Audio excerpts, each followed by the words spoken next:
Please remember to like, subscribe and comment, as we love to hear back from our viewers. Also, if you enjoy our videos, please consider becoming a patron of our show through Patreon and or GoFundMe. Links are listed below the video in the description.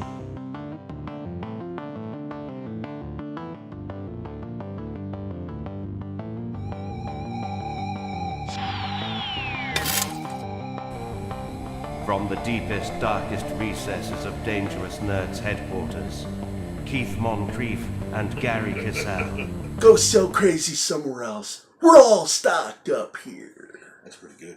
Yeah, I love that movie. Anyway, that's Keith. That's Gerry. And this is Pop Culture Minefield. Hey! So, we're going to start off because, you know. It's Monday. That's right. We had a great weekend. That we know. You've had a great weekend.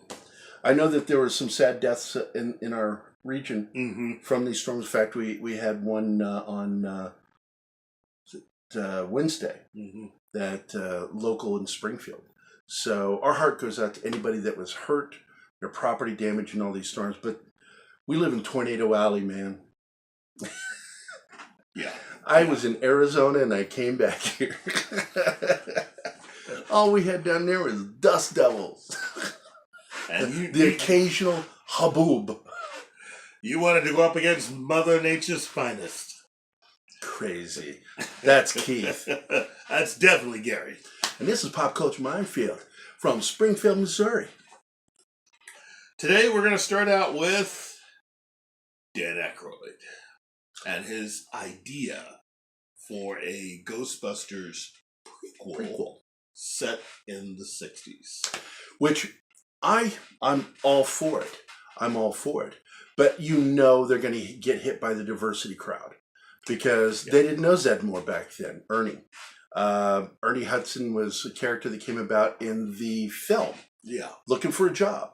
So, you know, they're going to, you got to have, it's like, and I said this to a guy today on my page. I got into this heated discussion about the problem with this whole diversity thing that everybody's in is it pigeonholes you in writing. Yeah. And so are you going to not do this because they don't have Zedmore? I personally would like to find a way to connect them into the show, but maybe indirectly. I don't know. But I love the concept of them being kids. Yeah. And ghostbusting. Well, now, having... You know, with Dan Aykroyd and Ghostbusters Productions, I think is the name of the company. He and Ivan Reitman are the and Ivan Reitman is the guy who's got to greenlight anything before. Well, both of them do. Both of them do. Because this is Dan's idea. Ivan has not signed off on it yet. Yeah.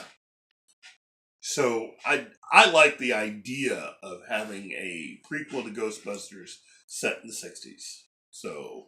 It just sounds really cool. And it harkens back to stuff that we watched when we were young, like Mr. Limpet with Don Knotts. Yeah. It was like one of my favorite haunted mansion movies from our childhood. If you've never seen that, was it The Incredible Mr. Limpet? Was that what it's called? Yeah. That was it.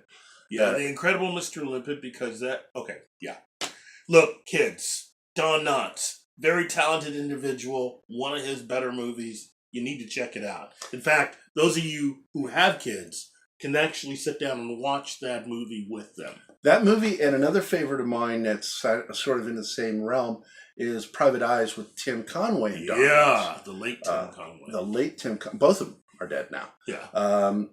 They're both up, if there's a heaven, making people laugh up there. Front row seat. Man. Front row seat. So, but that was a great film, Private Eyes. Yeah, yeah. And I remember that as a kid. And this kind of feels like it might be that kind of thing where we get to see, because I just wrote 2 short stories and both of them deal with kids in danger, because when I was younger, that was my favorite form of horror. Yeah. You know, kids in danger from something horrifying. And like Cat o' Nine Tails was a film that absolutely terrified me when I was a little boy. Yeah. You've seen that, right? I myself James have not. Franciscus and Carl Malden and this little girl, adorable little girl, and you got a serial killer killing people, and he is out to hurt these people. Yeah. And of course, Carl Malden's character is blind, and he's trying to protect his little granddaughter. And of course, shit doesn't work. And James Franciscus is heroic as usual, but can he save her when the serial killer gets a hold of her? So it's one of my favorite films. There's something about those kinds of films. Yeah. So you get Ghostbusters, teenagers, hauntings, maybe demonic shit. It's hard to tell what they're going to go with, but I freaking love the idea. It's got high school or younger people in it. I mean, you know, it'll be younger versions of Venkman, Egon, and Stans. I was just thinking it was just going to be all new original characters. No, what he was describing was it would be Stans, Egon, and Venkman when they first met in high school. Yeah. So that was what I read, and I don't know. I'm pretty excited by it. What else we got? Let's see. We have Sony launching their PlayStation production studio to adapt its video games into films. Look, PlayStation and specifically PlayStation 4 have a lot of really cool titles, great IP, but I think they're sick and tired of taking chances with studios and or others who might want to just take advantage of them and not give them anything for their effort. I think this is a good idea. Well, I love PlayStation. It is simply, when it comes to the gameplay, best game system. Live, not so great. Xbox is still better, but when it comes to animation and everything, their quality of graphics, Sony all the way. Yeah. So, what are they saying exactly? Basically, they're going to be doing their own stuff now. Yeah. This is going to be in-house. It's their own. Basically, it's PlayStation production studios. So they're going to make movies based off their own stuff. Yeah, and given a lot of the reaction to a lot of their games. Well, they got to do something, because now that they're finishing up their contract with Marvel, they need to be pulling in some money somewhere. Yep. Then you have, let's see, we're going. And did I hear something about them doing their own streaming app? I thought I heard something recently about that. We can go about that another day, but yeah. I think I heard something about them doing their own streaming app. But anyway, that would be good. Let's see, and then we have the IDW. The publishing announces a huge creator-owned comic. Just in time for San Diego Comic-Con. So yeah, now they have tried to do an online publishing, and what is this about? Because I'm friends with the folks over there, but I don't keep up on it. Well, IDW, as you've said in the past, they were known for lots of really great books, creator-owned, lots of individual type of titles, of which people like Cullen Bunn and others have, even though they would be working for Marvel and or DC, would often go to IDW to put out certain books. And This is just more of an opportunity to realign themselves with some of the stuff they were doing in the beginning when they first started. Working more and more with more independent creators. Yes. So, because I would like that, because, they kind of slowed down for a while and focused more on the publishing end with their catalog, which they have the largest catalog of all the comic book companies. Yeah. Because they publish so many classic comic books. And they do Transformers and all that shit. So this will be interesting. So that's exciting news. And I love IDW. I always will. Tom Waltz, I love you. I want to marry you. But you're already married.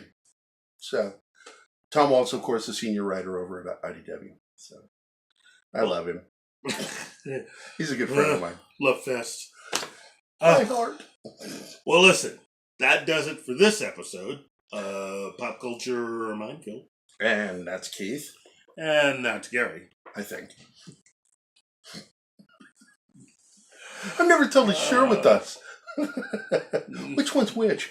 We're so interchangeable. We look so much alike. It's ridiculous. I know, it causes havoc sometimes, you know. So, but anyway, you guys, subscribe. Check out our link to the store, because we got a hoodie, we got a t-shirt. I'd like to get some more stuff. What would you guys like to see with our logo on it? We have slogans that we see on the show all the time. Usually it's based on stupid shit that I've said and that I think would go well on a t-shirt. If you have any stupid shit you've caught me saying that would look good on a shirt, let us know. I'm really curious. And subscribe, Hit the like button, comment, and of course, contact us on Facebook if there's anything you want us to do on the show. And until tomorrow, this is Pop Culture Minefield, and we're out of here. Get off my lawn. All right.